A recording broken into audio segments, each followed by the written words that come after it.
एक सुंदर सा गांव था जिसका नाम सुंदरपुर था। गांव के चारों तरफ हरे भरे खेत, पेड़ और नदी थी। उस गांव में रामू नाम का एक मेहनती किसान रहता था। रामू बहुत सीधा और ईमानदार आदमी था।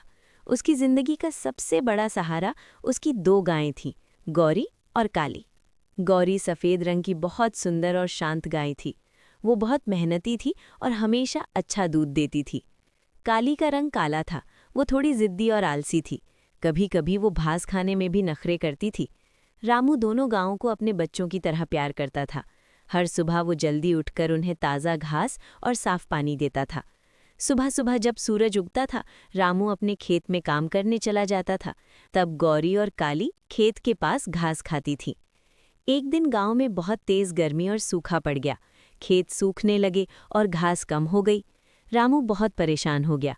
उसने सोचा, अब घास कम है, मुझे दोनों गांव का ध्यान और अच्छी तरह रखना पड़ेगा।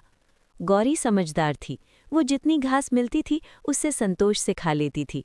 लेकिन काली हमेशा शिकायत करती थी, ये घास अच्छी नहीं है, मुझे और अच्छी घास चाहिए। एक दिन रामू जंगल से दूर से हरी घास का एक बड़ा गट्ठा लेकर आया। उसने सोचा ये घास दोनों गांवों को खिलाएगा। गौरी ने शांति से घास खाया और खुश हो गई, लेकिन काली ने फिर नखरे किए और घास जमीन पर गिरा दिया। रामू ने प्यार से कहा, काली, जो मिलता है उसमें खुश रहना चाहिए। कुछ दिनों बाद गौरी तंदुरुस्त हो गई और वो बहुत ज्यादा दूध देने लगी। काली कम घास खाने की वजह से कमज़ोर होने लगी, उसका दूध भी कम हो गया।